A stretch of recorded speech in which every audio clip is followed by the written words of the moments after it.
You didn't lose them because you're difficult. You lost them because somewhere inside you, a part of you decided it was safer to be the one who leaves. There's a specific kind of person who gets close to someone, genuinely close, and then does something inexplicable. They pick a fight over nothing. They go cold without warning. They say something designed to sting, not because they mean it, but because they need the other person to pull back. And the strangest part? They feel the loss before it even happens. They mourn a relationship while they're still in it. If that pattern sounds familiar, what you're about to hear isn't comfortable, but it's precise. You know exactly when it starts. Someone gets too close, too kind, too consistent, and instead of relaxing into it, something tightens in your chest. Not excitement, not love, dread. Because your nervous system has learned that closeness is the setup and loss is the punchline. So you do the only thing that gives you control. You write the ending yourself. You become cold, unavailable, maybe even cruel, not because you don't care, but because caring without control feels like free-falling with no ground in sight. And here's what no one talks about. It works. Pushing people away actually solves the problem temporarily. The anxiety drops, the vulnerability disappears. You feel stable again because you're alone again, and alone is the only geography your nervous system recognizes as safe. But then the silence sets in, and you realize you didn't protect yourself from pain. You just chose a version of pain you're already familiar with. Loneliness doesn't feel like danger to you. It feels like home. And that's the part that should unsettle you. Psychologist John Bowlby's attachment theory, later expanded by Mary Ainsworth through her strange situation experiments, identified a pattern now called insecure avoidant attachment.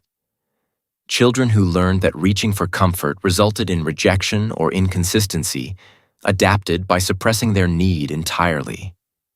They didn't stop needing. They stopped showing it. Decades of longitudinal research, including work by Philip Shaver and Mario Mikulincer, confirmed that these patterns carry directly into adult relationships. The avoidant adult doesn't lack desire for connection. Their brain has simply classified connection as a threat, and threats get neutralized before they arrive. In 2010, psychologist Geraldine Downey at Columbia University published research on what she called rejection sensitivity, a cognitive affective processing system where the brain anxiously expects, readily perceives, and intensely reacts to rejection. But here's the twist specific to people who push others away. They don't just fear rejection, they accelerate it. Downey's studies found that high rejection-sensitive individuals often engage in what's called preemptive rejection. They create the very outcome they dread, because an expected wound hurts less than a surprise one. The brain would rather control the timing of a car crash than sit in the passenger seat wondering when it's coming. But most explanations stop there. At the attachment style, the rejection sensitivity, they miss the layer underneath. The real engine driving this behavior isn't fear of being left. It's fear of being seen and then left. Because if someone leaves before they truly know you, you can tell yourself a story. They didn't understand me, they weren't the right person. But if someone sees all of you, your real thoughts, your strange fears, the parts you've kept behind glass, and they still leave, that's not rejection. That's a verdict. And so, the push happens not at the beginning of closeness, but at the threshold of being truly known. There's another dimension rarely discussed.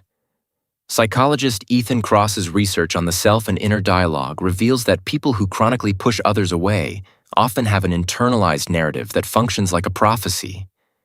It's not just people leave, it's I am the kind of person people leave. And that belief becomes identity, which means allowing someone to stay would actually threaten how they see themselves. The person who pushes everyone away isn't just protecting against pain, they're protecting the coherence of their own story. Because if someone stayed, really stayed, They'd have to rewrite who they are.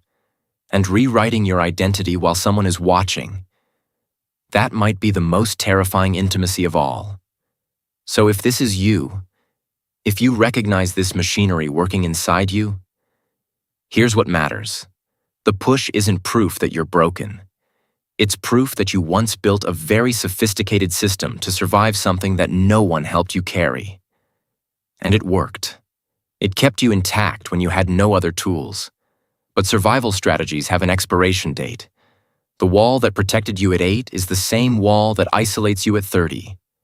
And the moment you see the wall for what it is, not your personality, not your preference, but an old, exhausted defense, that's the moment it starts to lose its grip on you.